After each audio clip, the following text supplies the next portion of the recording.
Hi hello welcome to Shravana health tips. ఈ రోజు మనం రివైవ్ మల్టీ స్పెషాలిటీ హాస్పిటల్లో డాక్టర్ సాయి సార్తో ఉన్నాం. నమస్తే సార్. హలో అండి, నేను doctor Sai, consultant anaesthesia, revive multi speciality hospital, IDPL, Balanagar. Sir, అసలు ఎనస్థీషియా అంటే ఏంటి? ఎనస్థీషియాలో ఎన్ని రకాలు ఉంటాయి సార్? అనస్థీషియా అనేది బ్రాడ్గా చెప్పాల్సి వస్తే రెండు రకాలు. ఒకటి general anaesthesia and the other thing is spinal anaesthesia. Spinal అనస్థీషియాలో ఏం చేస్తాము అని అంటే నడుముకి ఒక చిన్న సూది ఇచ్చి లోవర్ పార్ట్ ఆఫ్ ది బాడీని నమ్ చేసేస్తాము.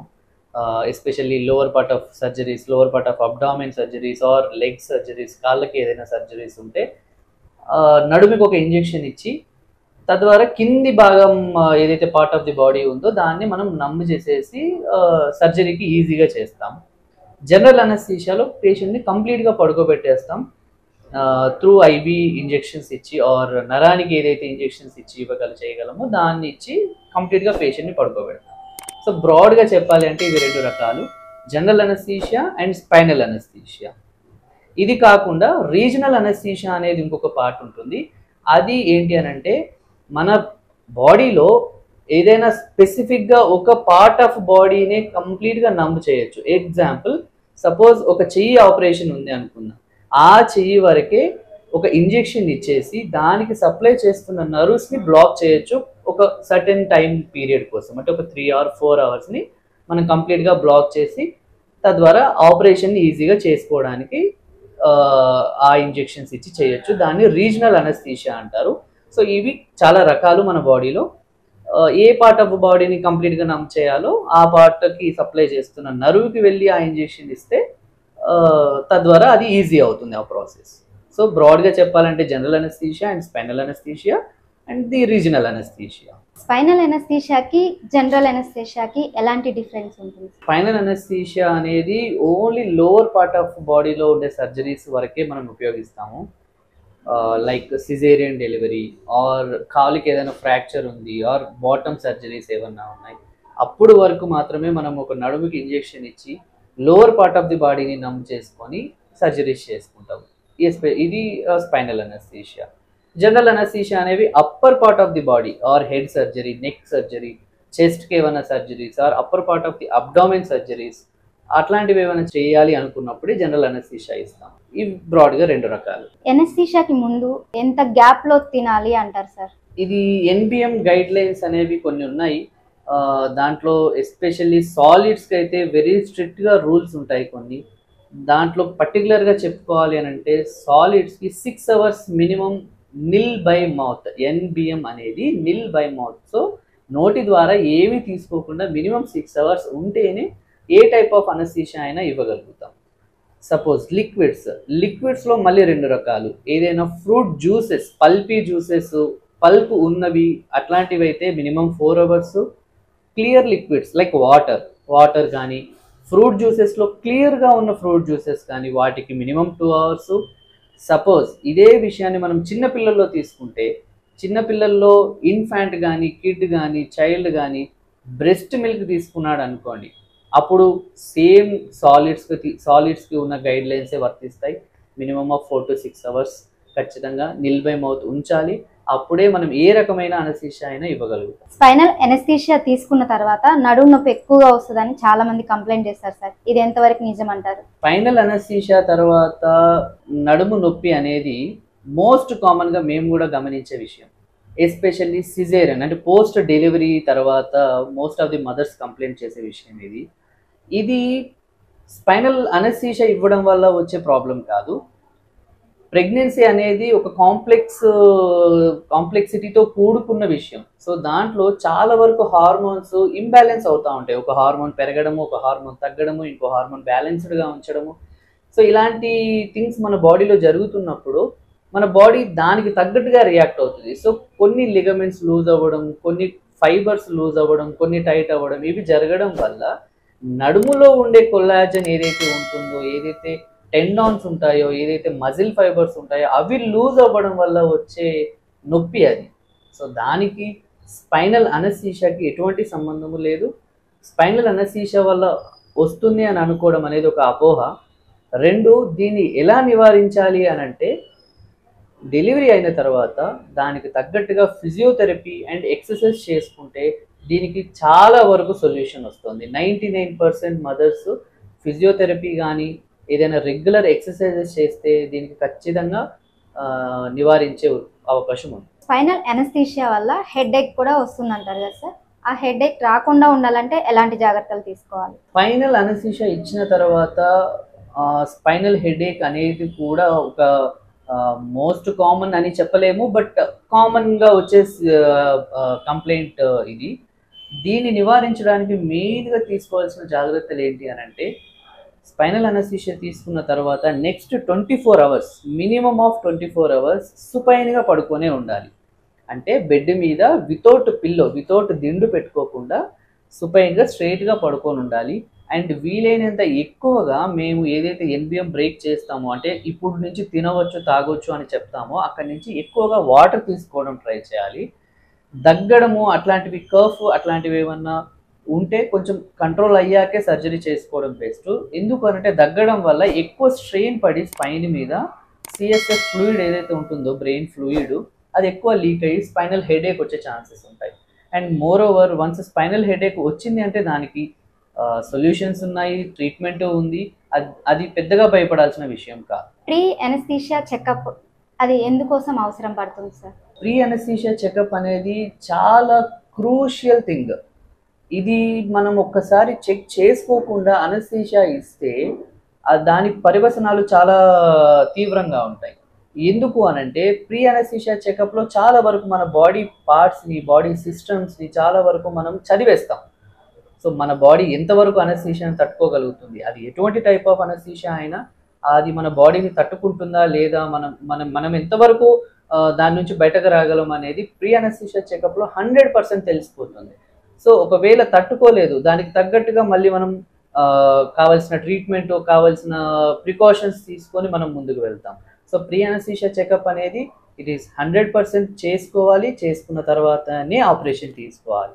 పెయిన్లెస్ నార్మల్ డెలివరీకి అనస్థీషియా ఇస్తారు కదా సార్, ఇది ఎలా ఉపయోగపడుతుంది?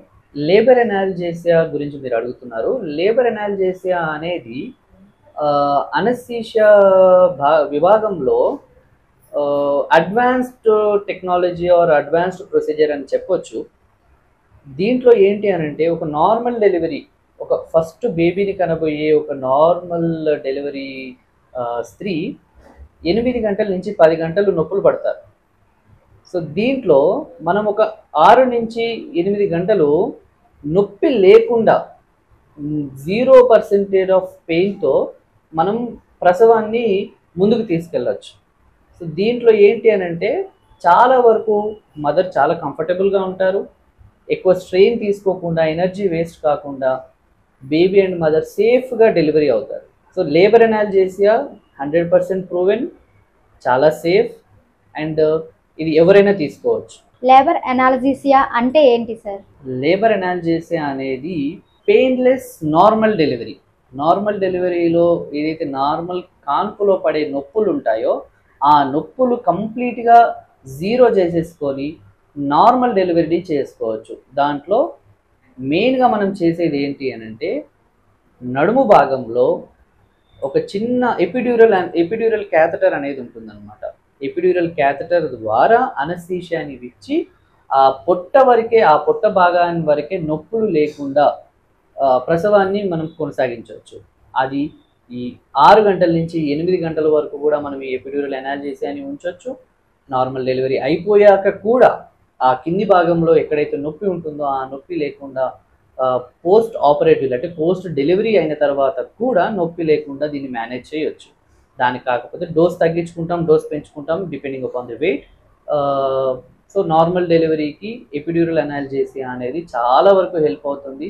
ఇది ఎవరైనా తీసుకోవచ్చు, ఇర్రెస్పెక్టివ్ ఆఫ్ ఏజ్, తీసుకొని నార్మల్ డెలివరీ చేసుకోవచ్చు. ఈ లేబర్ అనాల్జేసియాలో ఎలాంటి సైడ్ ఎఫెక్ట్స్ ఏమన్నా ఉంటాయా?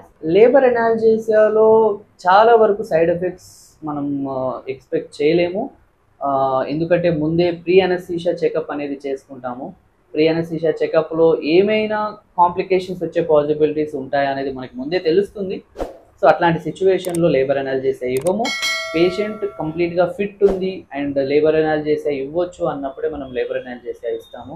వన్స్ లేబర్ అనాల్జేసియా ఇచ్చాక 6 to 8 అవర్స్ వరకు కూడా పేషెంట్ మదర్ చాలా సేఫ్గా ఉంటారు without pain. And post delivery కూడా దాన్ని మనం కంటిన్యూ చేసుకునే అవకాశం ఉంటుంది ఎనాల్జేసియా విధంగా. లేబర్ ఎనాల్జీసియాలో అది తీసుకోవడం వల్ల పేషెంట్ కాలు కదపవచ్చా సార్, అంటే మూమెంట్ చేయొచ్చా? లేబర్ అనాల్జేసియాలో మెయిన్గా మనం ఫోకస్ చేసే పార్ట్ ఏంటి అని అంటే పొట్ట భాగం, ఏదైతే గర్భాశయం ఉంటున్న భాగం ఉందో ఆ నడుము నుంచి పొట్ట భాగం ఏదైతే ఉంటుందో అంతవరకే మనం కంప్లీట్గా పెయిన్లెస్గా చేస్తాం. మిగతా బాడీ పార్ట్స్ కాళ్ళు చేతులు అన్నీ నార్మల్గా కదపచ్చు, వాకింగ్ కూడా చేయొచ్చు మైల్డ్గా with support. Only labour analgesia painless normal డెలివరీకి మాత్రమే ఉపయోగపడుతుంది. మిగతా బాడీ పార్ట్స్ అన్నీ యథావిధిగా వాడుకోవచ్చు. ఏజ్తో సంబంధం లేకుండా లేబర్ ఎనాల్జీసియా అనేది ఎవరైనా తీసుకోవచ్చు అంటారా సార్? లేబర్ అనాల్జేసియా ఎవరైనా తీసుకోవచ్చు. పర్టికులర్లీ సపోజ్ ఏదైనా హార్ట్ కండిషన్ కానీ ఇంకేదైనా బాడీ సిస్టమ్కి సంబంధించిన మార్బిడిటీస్ ఉన్నవాళ్ళు, కోమార్బిడిటీస్ ఉన్నవాళ్ళు అవాయిడ్ చేస్తే బెస్ట్. లేదు అన్ని సిస్టమ్స్ బాగానే ఉన్నాయి, she's fit to go for epidural analgesia అన్నప్పుడు దెన్ లేబర్ అనాల్జేసియా ఎవరైనా తీసుకోవచ్చు, ఏ ఇబ్బంది లేకుండా ప్రసవం అవుతుంది. ఈ లేబర్ ఎనాల్జీసియా అన్నారు కదా సార్, ఇది ఇచ్చినప్పుడు ఏదైనా ఫుడ్ తీసుకోవచ్చా? లేబర్ అనాల్జేసియాలో ఉన్న పేషెంట్ లిక్విడ్ డైట్స్ తీసుకోవచ్చు. క్లియర్ లిక్విడ్స్ మన షుగర్ లెవెల్స్ మెయింటైన్ చేయడానికి బాడీలో గ్లూకోన్ డి లాంటివి ఏదైనా షుగర్ కంటెంట్ ఉన్న క్లియర్ లిక్విడ్స్ తీసుకోవచ్చు.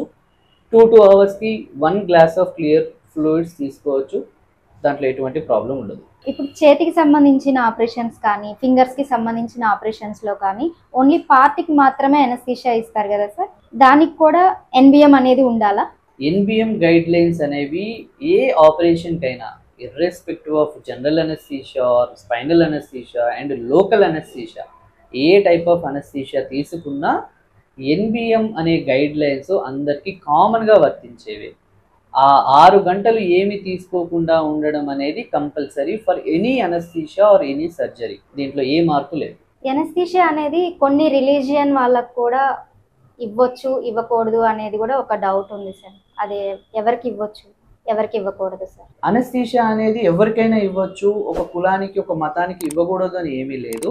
కాకపోతే ఎస్పెషల్లీ వైశ్యాస్ అనే ఒక గ్రూప్ ఆఫ్ ఒక కులం అని చెప్పొచ్చు, ఆ వైశ్యాస్ వాళ్ళకి బాడీలో స్వతహాగా ఒక ఎంజైమ్ డిఫెక్ట్ ఉంటుంది. ఆ ఎంజైమ్ డిఫెక్ట్ వల్ల మనం ఇంజెక్షన్ ఇస్తే వాళ్ళు చాలా సేపటి వరకు కూడా ఆ అనస్థీషియా నుంచి బయటకి వచ్చే అవకాశం ఉండదు. సో వాళ్ళల్లో ఈ ఒక్క జాగ్రత్త తీసుకొని అనస్థీషియా ఇస్తే మాత్రం ఎటువంటి ఇబ్బంది ఉండదు. అపార్ట్ ఫ్రమ్ దిస్ వైశ్యాస్ మిగతా ఎవరికైనా అనస్థీషియా ఇవ్వచ్చు, ప్రొవైడెడ్ వాళ్ళ బాడీ ఆర్గాన్స్ అన్ని సిస్టమ్స్ అన్ని బాగా పనిచేస్తాయి. ఆల్కహాల్ టొబాకో అలవాటు ఉన్న వాళ్ళకి ఎనస్థీషియా అనేది తీసుకోవచ్చా సార్? అనస్థీషియా అనేది ఎవరికైనా ఇవ్వచ్చు, వాళ్ళ పర్సనల్ హ్యాబిట్స్తో అనస్థీషియాకి సంబంధం లేదు. అవసరం వచ్చినప్పుడు అనస్థీషియా ఖచ్చితంగా తీసుకోవాల్సిందే. అండ్ ఆల్కహాల్ ఒకవేళ టొబాకో అలవాటు ఆల్రెడీ ఉన్న వాళ్ళకి కొన్ని ప్రికాషన్స్తో అనస్థీషియా ఇవ్వచ్చు, దాంట్లో ఎటువంటి ప్రాబ్లం లేదు. కాకపోతే ఈ ఆల్కహాల్ లివర్ని డ్యామేజ్ చేస్తుంది అండ్ మన అనస్థీషియా డ్రగ్స్ కూడా most of the anaesthesia drugs liver మీద పనిచేస్తాయి. సో లివర్ మీద పనిచేసే డ్రగ్స్ కాకుండా వాటి ప్లేస్లో వేరే డ్రగ్స్ యూజ్ చేసుకుంటే సేఫ్గా అనస్థీషియా ఇవ్వచ్చు, even though they are habituated to alcohol or tobacco. Thyroid problem ఉన్న వాళ్ళకి ఎనస్థీషియా ఇవ్వచ్చా సార్? థైరాయిడ్ ప్రాబ్లం ఉన్నా కూడా, హైపోథైరాయిడిజం ఉన్న పేషెంట్కి కూడా అనస్థీషియా ఇవ్వచ్చు, ఏ రకమైన అనస్థీషియా అయినా ఇవ్వచ్చు. కాకపోతే ఏ రోజైతే సర్జరీ అనుకుంటున్నారో ఆ రోజు కూడా థైరాయిడ్ ట్యాబ్లెట్ తప్పనిసరిగా తీసుకోవాలి, అది కంటిన్యూ చేయాలి. అది మర్చిపోయి మళ్ళీ అనస్థీషియాకి వెళ్ళకూడదు. అనస్థీషియా ఉన్న రోజు కూడా, అంటే మీకు సర్జరీ ప్లాన్ చేసుకున్న రోజు కూడా థైరాయిడ్ ట్యాబ్లెట్ ఖచ్చితంగా వేసుకోవాలి, అయితే ఎటువంటి ప్రాబ్లం ఉండదు. Please like, share and subscribe Shravana health tips.